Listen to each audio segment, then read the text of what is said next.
I want to thank you all for joining us on this Wednesday evening. My name is Maria Suho, and I'm the Kindergarten Readiness Director at OUSD. I'm really excited to be here with you all. Early learning is a field that I've chosen to dedicate my career to. It's very close to my heart. And with that said, it's an honor to be here with you all. So this is our third year of the Oakland Early Learning Symposium and the second event for the 21-22 school year. We have a lot of attendees who have participated in many of our events, and we just want to say a thank you and really give you some appreciation for your continuation to learn and grow as an early learning professional, even during these past 2 years that have been really tough during the pandemic. Throughout the pandemic, we have tried to find ways to support the ECE community in Oakland. One effort is called the Let's Talk Early Learning. Let's Talk sessions are held in the evenings on Zoom and are an informal way for you to get to know each other. Early learning professionals come together to talk about subjects that are of top of mind in our field. And we have 3 wonderful facilitators for Let's Talk. That's Miss Annette Wright, Miss Nini Humphrey, and Miss Jaquetta Wallace, who I have the pleasure to see every day at United Nations CDC. They've made these events fun and informative, so please keep an eye out for the next one. So today our topic is celebrating multilingual learners in early care and education. Oakland and the Bay Area is one of the most diverse and multicultural communities in the country, and the children that we serve reflect that beauty and that reality. For example, half of the Oakland Unified students speak languages other than English at home, and there are 58 non-English native languages spoken in those homes. This really speaks to the need for embracing multilingual learners in early childhood settings. And so now for some background and some meeting housekeeping, we're going to turn to my partner and MC tonight, Elisa Burton, who will be co-facilitating with me. Elisa? Hello, and thank you, Maria. And welcome everyone again. It is so great to see you all, especially here on this beautiful evening. I want to thank you for being here. My name is Elisa Burton. I am a program supervisor with the City of Oakland Early Head Start and Head Start program. So now let me take a chance to thank some very special partners before we get started. We want to thank the David, Lucille, and Packard Foundation, as well as give gratitude to the Rainey Foundation for supporting this symposium. In addition, there are many other organizations throughout Oakland that participated in making this event happen as well. And you can see their names listed on this particular slide here. And now before we get started, I want to be sure to take a moment for all of us to honor the native lands on which we live.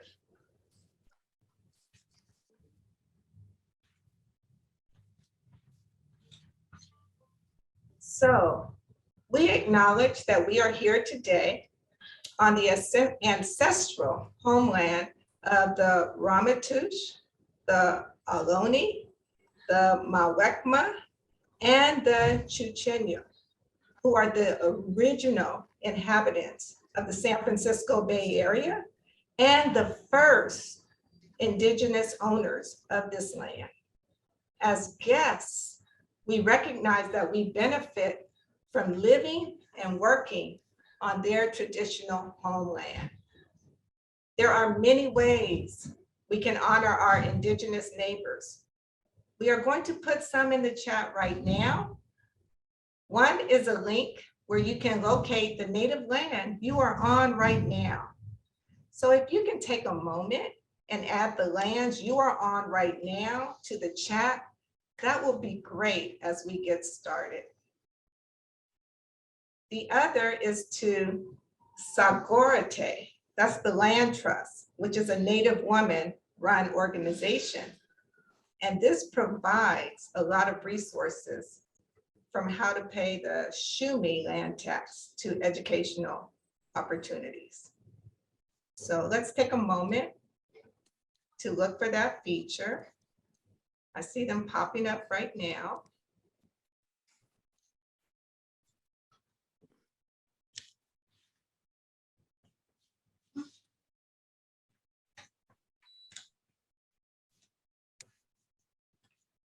popping up.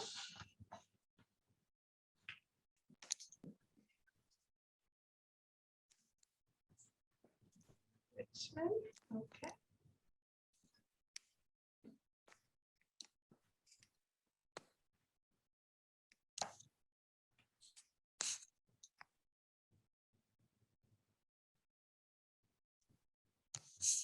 Right, so thank you, everybody, for entertaining that particular land acknowledgement as a stepping stone to honoring broken treaty relationships.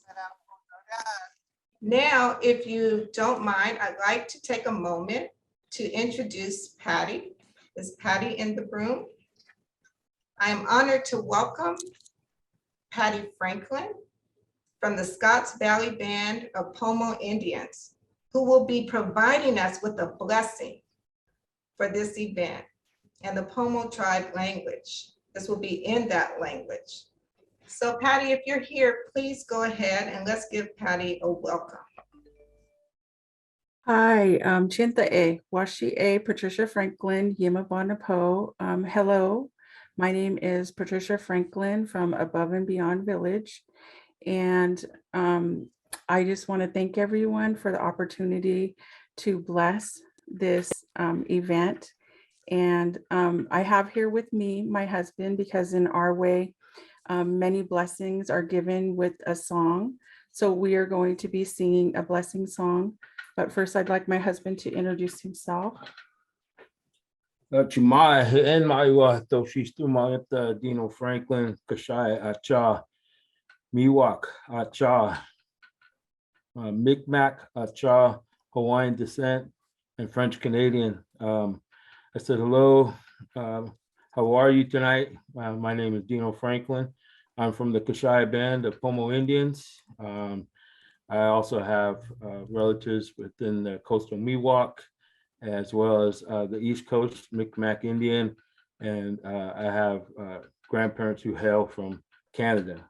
French Canadian is what we were told. So I acknowledge all of who I am and all those who come before me.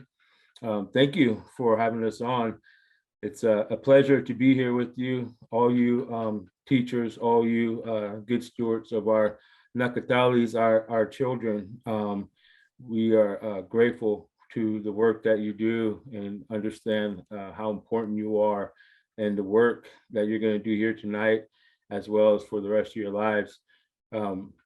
We want to sing a blessing song over you all, so that not only today that you have a good meeting here and a meeting of the minds and learning for yourselves to do the work that you do, but that blessing song will walk with you throughout life and those that you touch. And as you know, you are all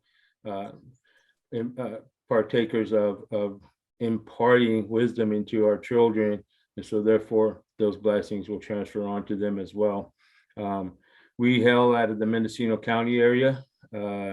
That's where both my wife and I live. We're parents of 11 children. We're a Brady bunch. I don't want you thinking we put all that work on her. But however, we have raised our children where we have a senior graduating this year, one who is 15 and one, she is 13. And we're honored to be grandparents as well. I know you're all thinking how young they look, how could they be grandparents? But we have 8 grandchildren as well. So we're truly blessed, not only just to have our family, but to be able to partake in our culture, acknowledge all those who walked this land before us. As we know, Creator in our language, Yakyabade, gave us a stewardship over this land, not ownership. He gave us the stewardship over this land. And so stewardship means a lot because it means that we have purpose, there's plans. So I'm sure that you all understand that as being educators, as you educate those young ones, you can see into their lives, their purpose and their plans for their life as they walk this road. Hopefully some of them will mimic what you're doing and will want to do the same thing that you're doing because of the impact you had in their lives. So hopefully I'm not long-winded here. I tend to do that.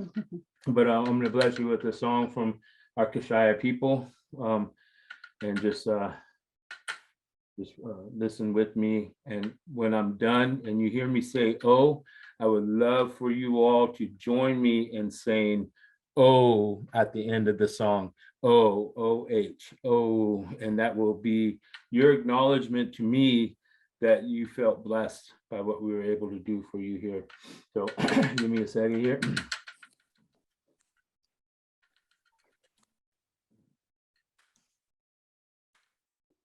Wele-o, wele-o, wele-o, wele-o, wele-o,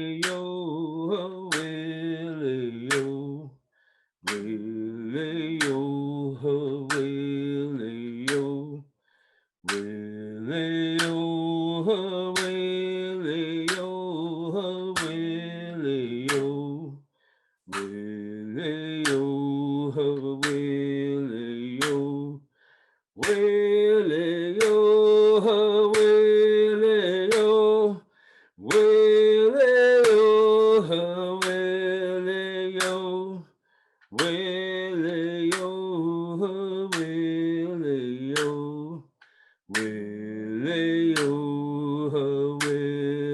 wele-o,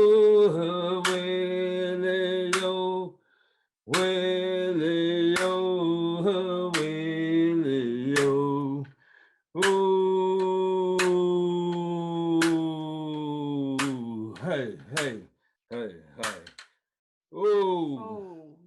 I love to hear that. Oh, you all can say it.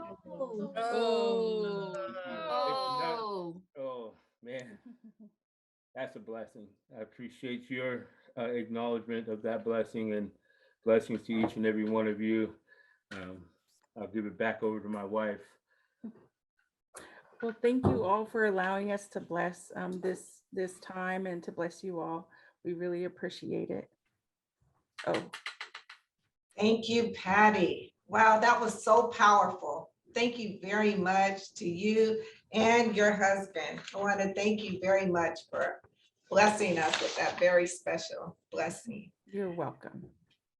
So now we're going to continue. We were going to do a word cloud, but in the interest of time, we're going to jump now right into our speakers.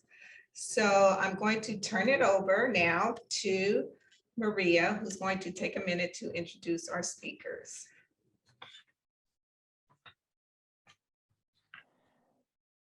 Hi, so tonight we're going to hear from a few speakers about the ways in which they support multilingual learners.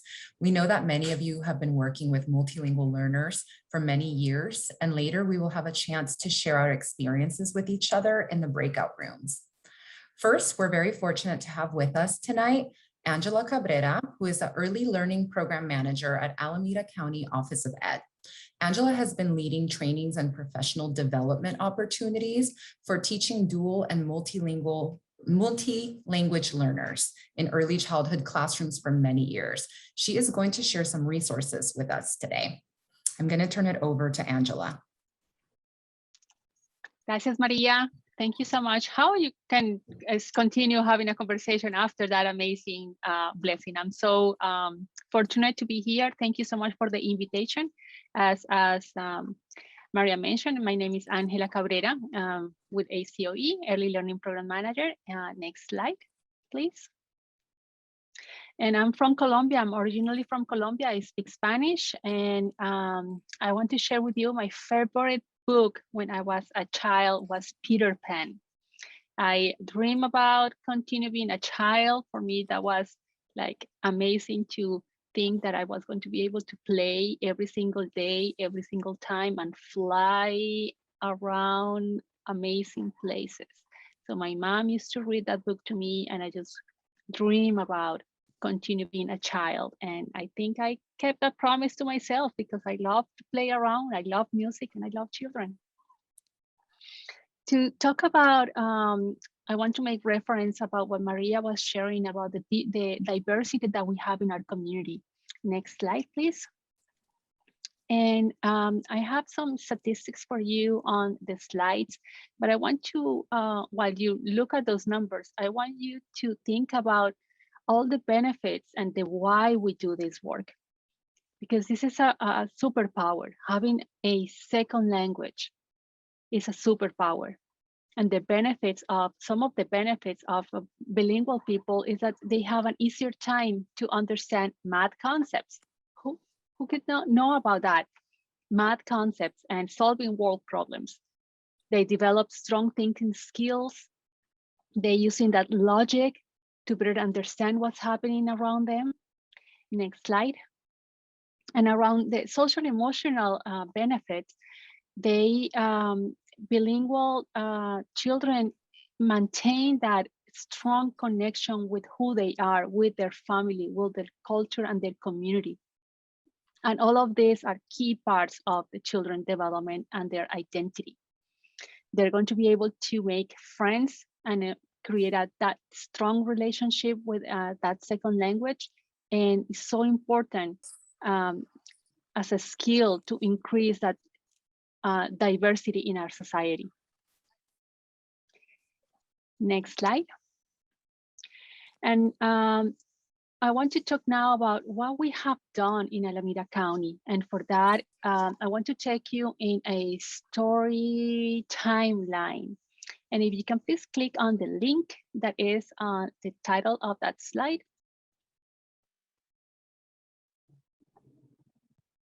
This timeline, and I'm not going to walk you through every single date in this timeline, but I want you to know that we have been starting from scratch. I was surprised that Alameda haven't had a really strong base or foundation on supporting dual language learners or multilingual learners. So we start talking with partnering counties like San Mateo County Office of Education, who they've been a leader in implementing best practices. We talk about with champions in Alameda County to start thinking about how we can bring resources to our community to really support the people who are supporting those multilingual learners in our programs. We were able to be one of the few counties selected in 2019 to be able to offer a pilot program where we offer tuition, books, stipends for teachers, and that work continue until today. And we've been finding different funding sources to continue supporting teachers, administrators, and early learning professionals to obtain units participating in cohorts where this year we were able to include coaching and supports for families as well. And the second part of the infographic that you're looking right now, we're talking about the impact that we have had with the work that we've been doing. We're working with 16 teachers, preschool directors, we have family childcare providers, we had home visitor coaches. So we're trying to include everyone in the system to really address the needs of our students, because this is not a job just for the teachers. This is a systemic approach that we want to make sure directors, administrators also are aware of those benefits, of that superpower that our children who are multilingual learners have. We've been able to reach different type of settings, preschool programs who are funded by the state, family childcare providers, as I mentioned, private centers, and coaches from the resource and referral agencies. As we were talking about, we are a super diverse community, children who are representing more than 21 different home languages. So we need to be able to support them, and we don't need to be bilingual to be able to offer supports to them. There's different strategies that we can implement in our classrooms to really value their home language, value their culture, and support their the development of their identity. And we can go back to the presentation now. Next slide. In the next slide, I want to highlight some of the feedback that we received from participants of the different cohorts that we've been able to offer in Alameda County. It's highlighting how mind shifting is the content that we've been able to offer. This is not just about a curriculum. This is mindset. It's highlighting that is basically an equity issue. Every single child must have access and active participation to the content that we are putting for them. And it's meaningful, and they address their needs, and they feel welcome, and they feel that they belong. Now we can move to the next slide that we're talking about different resources that I want you to be able to explore after we finish the symposium today. You may be already familiar with these resources, but if not, this is a great opportunity to learn more about all the work that we've been doing at the state level as well to promote the benefits of bilingualism for all children. Next slide. The first resource that I want to share with you is the Multilingual Learning Toolkit. Early Edge California took the job to put together different resources, guidance, strategies, videos,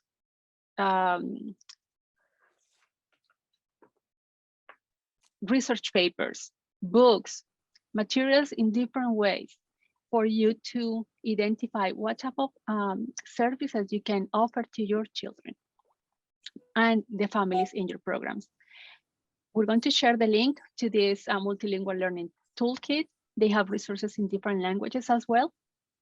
And they can offer you, if you have questions about specific resources, or if you have notice that we're missing resources that you may find interesting, they're always listening to continue improving the toolkit. And one resource that I want to highlight from that you're able to find in the multilingual toolkit is the self-reflection tool for early childhood educators. And that's the next screen. The next yes, perfect, that one. And I love that picture, it's super cute. This is a great tool for you to use as a teacher and as a coach as well. It's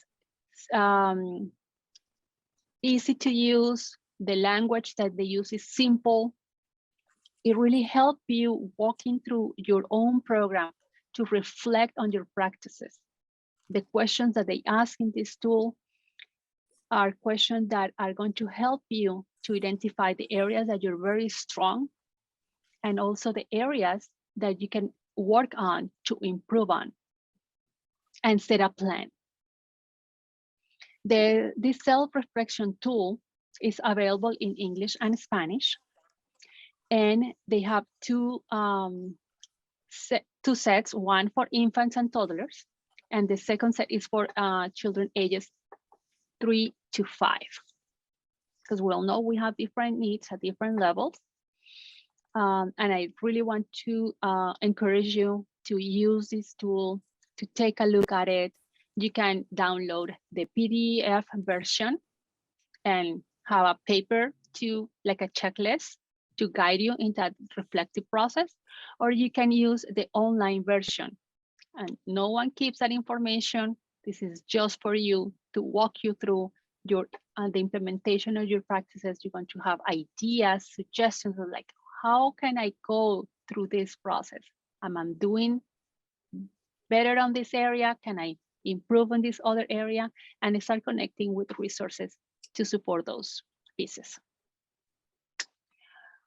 With that, I want to take you and invite you to 2 local resources that we are launching. Actually, yesterday we shared the information for the first time. This is fresh from the oven, and it's the DLL Foundational Series. these are, this is an opportunity for you to acquire additional knowledge on how to support the best practices in how to support multilingual learners. It's an online session. You're going to do it on your own. You don't have a teacher. You don't have someone telling you what to do. You're going to look at the content. You have articles available to you to help you with the increase the knowledge. We have reflective questions, activities, and we are supporting that process of knowledge acquisition with 2 professional learning communities. The content is available in English and Spanish, and I would love to see those numbers growing of people who are registering to access this content. Most of the resources that are linked through this DLL Foundational Series is content that you are going to see available in the Multilingual Toolkit as well. And the next and last resource that I want to share with you today is the first Early Learning Multilingual Symposium, Language is Power, that will take place in June. All of you are welcome to join us. We have amazing presenters. We're going to go deeper in some of the conversations that we're going to start today. It's a free event. It's going to take place in June from 9 a.m. to noon. It's a virtual event. We may have surprises. We are working really hard to make this an event for you. We are addressing what I'm hearing from the field, the strategy that you want to see, the content that you want to see, and the emphasis is going to be, as always, in equity. Because again, we want to make sure that the resources that we share with you and the strategies are speaking up about the importance of making sure that all our children have access to quality education, they have fully participation, and they feel that they belong, and the families and their cultures are valued. And with that, I am ending my presentation. Thank you so much, Angela. What wonderful resources for our community to attend. That's great. I also wanted to share that we're going to have a question and answer period after all of our presenters share. But if you have any questions for Angela, please, I invite you to put it into the chat, and she will be reviewing and responding to them in the chat as we transition to our next speaker. So our next speaker is La Doctora Bernadette Cermeño. A huge congratulations to Dr. Cermeño, who recently completed her doctorate. So please show her some love in the chat. Bernadette is a multilingual specialist at OUSD at the school district, and she will be sharing about the Multilingual Learner Grant that OUSD recently received from the state and some other efforts happening at OUSD with our youngest learners. So I'm turning it over to Dr. Bernadette. Thank you, everyone. Thank you. It's an honor and pleasure to have you all today. It's an honor and pleasure to be here. I have a good story for you. So look how cute I was, right? And thank you, Maria, for presenting me. And thank you to all of our partners. I used to be so cute. I don't know what happened, right? All the wrinkles and gray hairs are coming out. I was so cute. And I had a superpower, like Angela said. I didn't have just one superpower. I had 2 superpowers. I went into school speaking Spanish and French and learning English. And I thought I was so cool. I had a superpower, yet sometimes my teachers didn't understand me. They didn't acknowledge my superpower. It was all about, what are you saying? Why don't you speak English? What? And I just remember that my superpower, instead of feeling like a superpower, it felt like a deficit. So I do the work that I do every single day alongside all of you amazing educators. I do the work because I want to make sure that all of our beautiful multilingual learners in Oakland, in the Bay Area, feel like assets, feel like they have a superpower. And if you can see on the next slide, with pre-K, from pre-K all the way to 2nd grade in Oakland Unified, 45% are multilinguals. 45% have either one or two languages. So they have those superpowers. And we have 55% of our little ones are English only, which is also a superpower. Yet we're focusing today on multilingual learners. If you go to the next slide, welcome, Tony. I see you. It's almost your birthday. Our percentage of students that have a non-English home language across all of our CDCs within OUSD is huge. And if you're a teacher at one of these schools, please feel free to do a shout out. If you speak one of the languages that maybe one of these little ones speak, please do a shout out in the chat. I know that we have how many? 113 participants. We are beautiful multilingual superpowers up in the Zoom house today. So we have 90% at the bottom, so many beautiful multilingual learners, 74, 6%, 69, all across OUSD. And if we go to the next slide, ooh, look at, we have Vietnamese. Thank you, it's coming in the chat.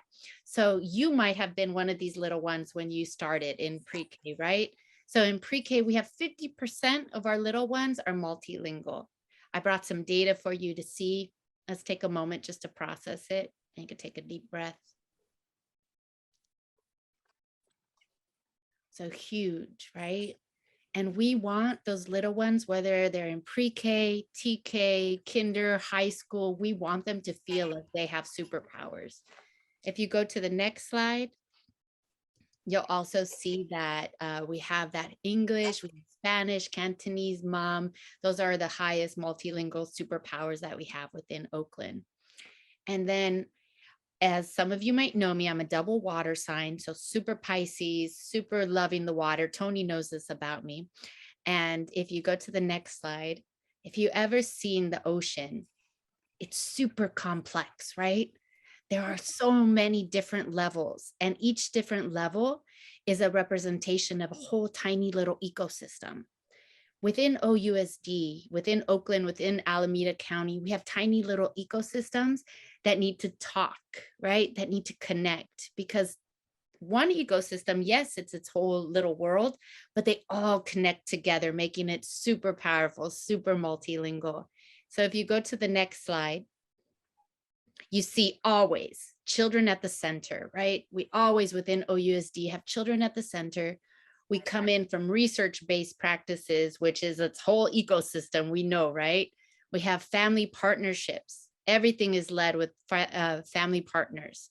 We have family childcare, and that's strange because I did make sure that I put family childcare, Head Start, our family care providers, all of us in this space today, we all have our own ecosystem.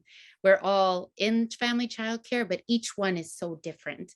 And special shout out to St. Vincent, right? It's its own little special ecosystem, our Head Starts. Then we have our community of practice within other California districts that we're learning, we're building from. Always in the middle, the kids, and then we have pre-K, TK third. So for some of you who have been in education for a long time, we know that pre-K sometimes gets like into its own ecosystem, siloed like a great white shark over there. And then we have TK third grade, another whale on that side. But changing slide. We want that ecosystem. We want that to talk. We want there to be alignment from pre-K to third grade. So with the strength and support of all of our partners, with the strength and support of the Multilingual Toolkit, if you can go to the next slide, we have this beautiful alignment that's happening from pre-K to third. Within pre-K, we're creating these learning walks. We're aligning with special day classes. Thank you, Ms. Williams, Lindsay, for saying that. We have alignment. We have assessment alignment happening pre-K, TK. In K through third grade, we have what is called GLAD strategies that I'll explain on the next slide. But before you do go to the next slide, within OUSD, we are creating what we call super coaches, where we're not just looking at one little tiny ecosystem, like I said, we're looking at the whole child, all the systems together. Asset-based learning always, creating this new curriculum within TK. We know pre-K has a new curriculum that they started last year, and then now TK is going to have it. And we're looking at new curriculums K through 3rd in regards to whether you're dual immersion school or a new math curriculum. And we are also creating within OUSD focus groups. They're for you by you only, right? We want you, like Angela said, to determine what your goals are and what you want to learn. And you already have superpowers, but what else do you want to learn? How do you want to increase your own power within the classroom? And within that GLAD strategies and the TK walk, the pre-K learning walks, if you could go to the next slide. Well, you'll see here a special shout out to Bernadette. Woo, woo, another Bernadette. I don't know if they're here, but educator, amazing educator. What we see in TK is if you had a superpower, what would it be? And then so the educator has this question and then ask the children. We're providing that oral language opportunities. If you take a moment, someone said watermelon power, a 3-year-old. I don't even know what that is, but yes, let's rock that watermelon power, fruit power, be invisible, orange power. So the children have the opportunity to say it, to develop whatever language they want. And we know that if a child were to speak in Hindi and say a power in Hindi, yes. Or in Arabic, yes, that's beautiful. Let me try to write that. Let me find someone who could write that. So this is the first step in that alignment, because in pre-K, we're looking at oral language development and writing those pre-literacy skills. And if you go into the next slide, you might see this in pre-K. And then in TK and kinder, we want to provide that interactive daily message, which is a multilingual strategy from our toolkit and also a poll strategy moving forward. Ooh, Alondra, thank you for sharing Spanish. I see it coming up every now and then. So we have the children coming in, writing the letters, speaking whatever home language they have, and making sure that they're aligning with our poll strategies, with our multilingual toolkit strategies, because overall, whatever we're doing in pre-K, we could also do in kinder, 1st grade, 2nd grade, 3rd grade, because we want that alignment. We want to create that very strong superpower ecosystem. Within OUSD, on the next slide, we're going to be working closely as creating those super coaches, thinking about our poll strategies, which is 1, family engagement. We're doing that, and I have a great picture to show you. We have environmental supports. Always, we want to make sure that our little ones feel supported. We don't want the little one like me to be like, wait, that's my home language, and it's not a superpower. We want to uplift their home language in whatever way possible. And then also instructional supports, what you just saw, those pictures that you saw of the different instructional supports. With family engagement, before you change, think everyone, one thing you do to engage families. Okay, put it in the chat. I know you do so many things. All of you are experts. I'm in like an amazing room of 115 educators. So one thing that you do to support family voice.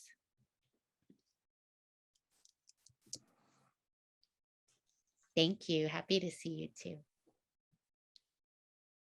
Okay, who's going to win 100 points? Who's going to be the first? Oh, warm welcome. Thank you. You get 100 points.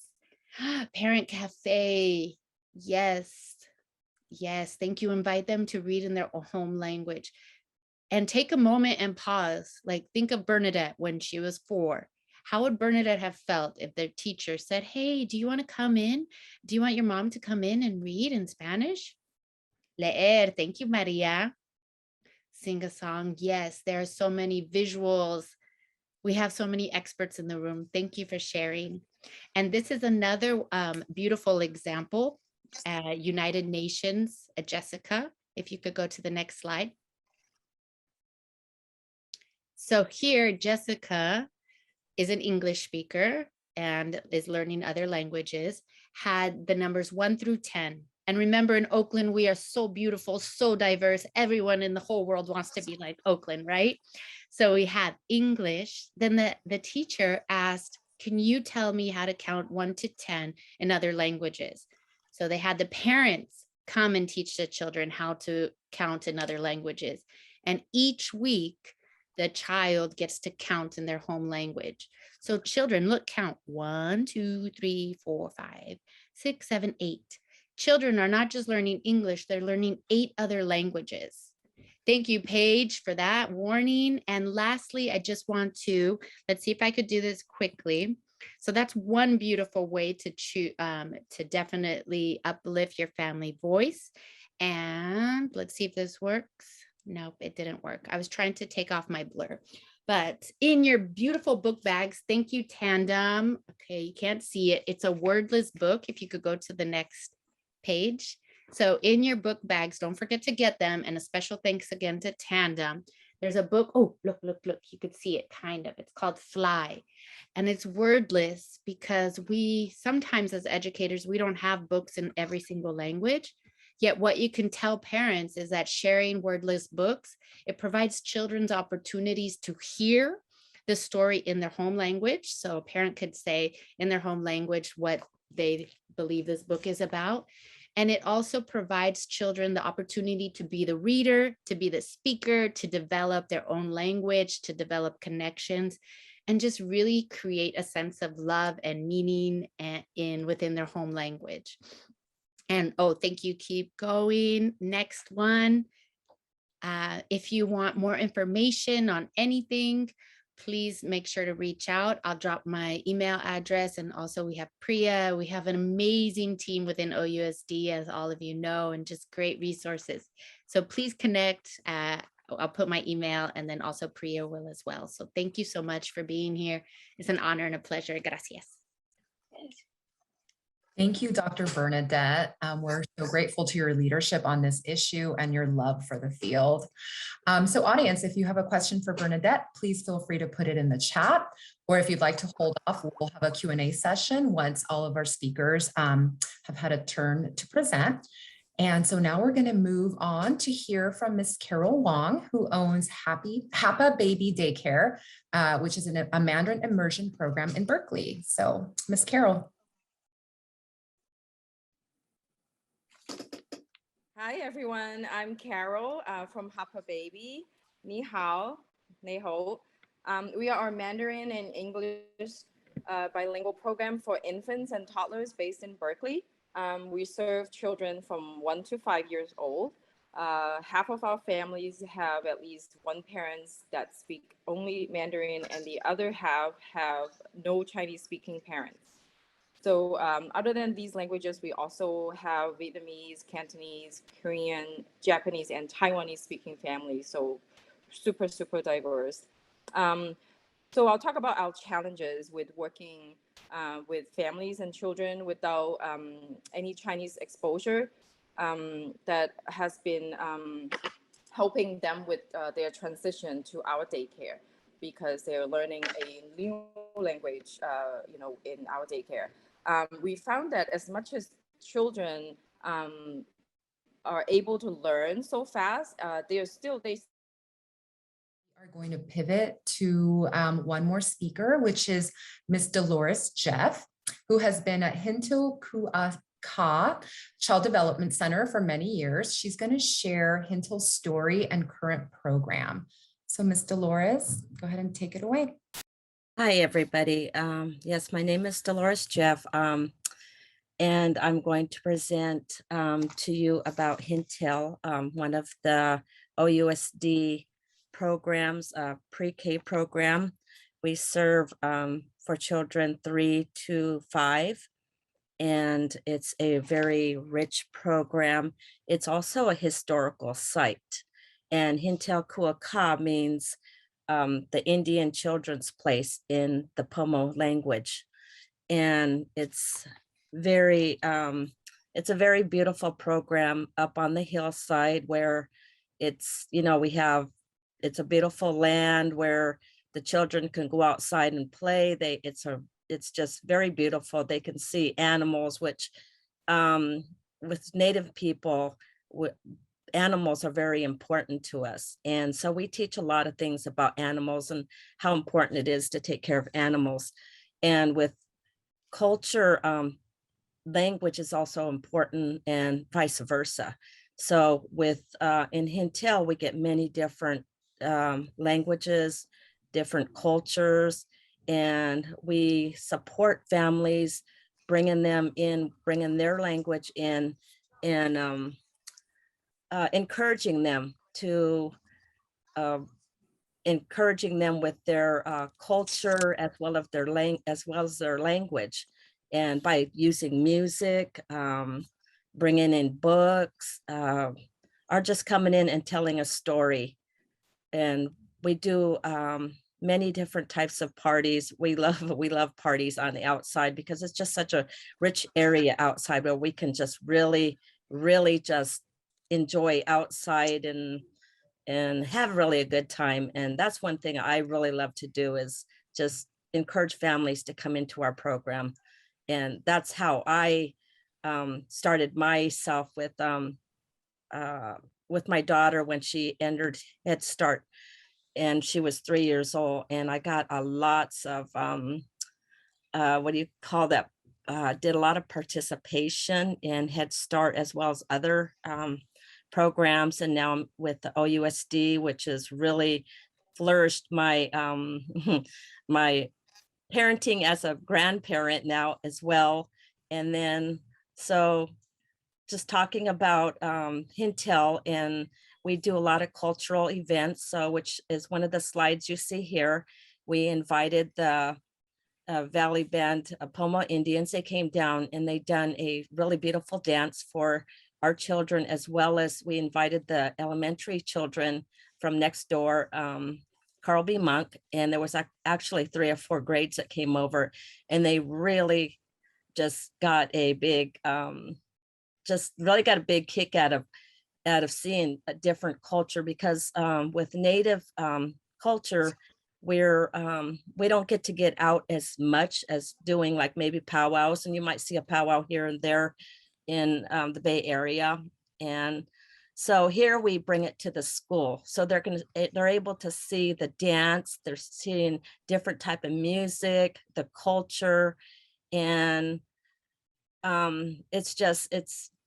it brings out more culture of other people too, where it's encouraging to be a part of that in our school system with OUSD.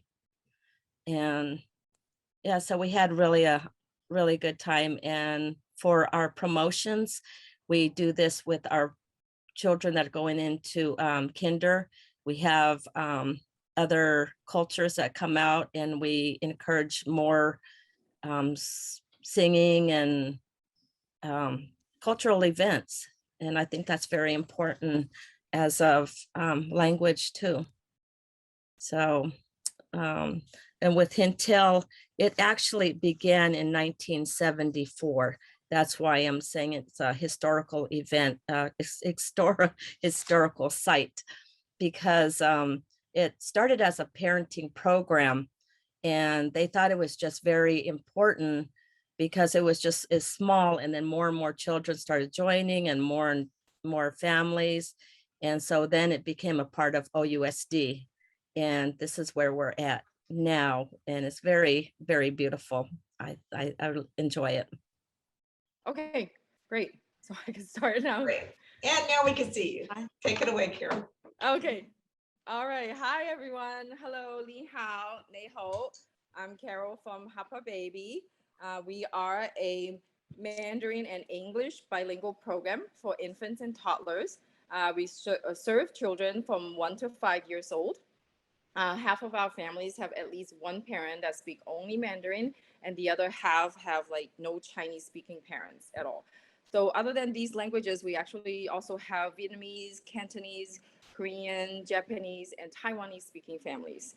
And our challenges with working with families and children without any Chinese exposure have been helping them with their transition to a new environment while teaching a new language to them.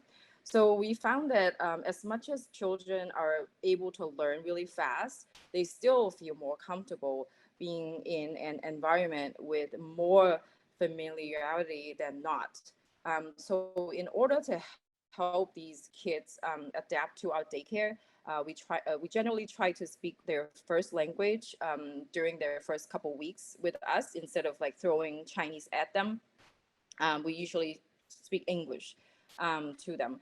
We want to make any new kids feel comfortable with us as much as possible during their first transitional period. And by speaking a language that they use at home, they feel more at ease. And there is one child I like to talk about as an example who joined us a couple months ago, who had no daycare experience, and his only social interactions outside his immediate family was with his grandparents and a couple close friends. So it was really tough for him because he's also especially a shy kid. So the parents also sent him to different daycare, preschool before coming to us, and they told us how difficult it was for him. He cried for 2 weeks straight. They couldn't understand him, and they had to pull him out of that school. I got that kind of warning from them, and we still accepted their application. And before he joined, we had a very long meeting with the parents and the teachers to try to get to know his habits, his likes and dislikes at home, his routine, all kinds of things.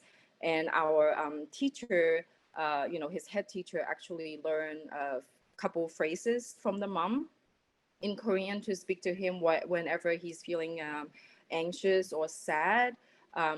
She just would like repeat that to him, and it actually made a big difference. And then we also asked him to bring his pajamas to our daycare so he can wear it during his nap time. And just within a couple weeks, he just turned around and he bonded with the teacher and all the other kids, and he has been doing great at our daycare. And I feel so proud of the work that our teachers are doing in a case like this. And also to help English-only families to learn more about what their kids are learning at our daycare, because we're speaking Chinese and teaching in Chinese. We send videos and pictures to them daily through an app, which include the names of the books we read, songs we sing in Chinese, and also objects that they learn in Chinese, such as feng li for pineapple, and mian bao for bread. That kind of stuff, really simple words, so that the parents can actually like repeat that and practice that themselves too. Another way we celebrate and support other culture is actually starting next week. We'll have parents come into our classroom to teach something that is special to them. For example, one mom is coming to teach our kids origami, which is a very popular thing in Japan. And by teaching that, they also teach a culture, right? It's not just about the art. And then another mom is coming to show the kids how to do a traditional Chinese flower arrangement. And I personally really believe by creating a close community with the families we serve, we are able to support and provide the best support we can. Because relationships really in this business, in this industry, mean everything. And we are building a community here and not just providing a service. And also, as a native Chinese speaker myself, I feel really, really fortunate that we are able to start a program to teach this language that is special to me. And also shows the amount of parents that are very eager to have their children learn this language also means a lot. And it shows how diverse, truly open-minded this community is. And I want to, also thank everyone today for supporting, multilingual learning environment. Thank you. 谢谢。谢谢。不客气， Wow. 不客气。 Thank you so much, Carol. Not just Carol, but thank you to all of our wonderful presenters. Thank you, Angela, for sharing the wonderful information about the toolkit. And we're looking forward to hearing more strategies at the upcoming first conference that you put in the link in. Thank you, Dr. Bernadette. That was, first of all, that picture was super cute. It made me feel like I have superpowers, and I really appreciated hearing about all the data and information you shared as well. Thank you to Carol, hearing about the Mandarin Immersion Program and your link to community and family engagement and understanding how you do what you do, amazing. And finally, Dolores, first of all, shout out to being a Head Start parent in the past. And thank you for highlighting and sharing the wonderful stories about the work you do at the Hintel program. Now we're going to move into, we wanted to take a couple of questions, but in the interest of time, what we're thinking is now we'll go right into the breakout rooms. You will have a facilitator in your breakout room to lead you through some questions. So if you do have questions that we would have taken time out for now, take them over to your breakout rooms. We will allow, is it 25 minutes? I believe 25 minutes for these breakout rooms. And they're already set up. And then once they're over, we will meet you back here in this space as we close out. And it looks like we'll close out at about 7:35. So Diana, are you ready now to launch the breakout rooms? I am, yeah. So you should automatically be going into them now. Thank you everyone for your participation and the energizing discussion in the breakout rooms. We hope that you're able to take this energy to end out the school year and into the summer. I know at OUSD, it's very obvious that we've only have 17 more days of school left. So we hope that this energizes you to get through. We will be sending out an email with meeting evaluation forms. So if you could please fill it out, we really want your feedback about this and future events. This email will also include your professional development certificate for tonight and for any resources that were shared today by our speakers. I want to thank our interpreters, our speakers, facilitators, staff, planning team, and the Rainin and Packard Foundation. And say goodbye to you and thank you for joining us. And I hope that you have a great evening.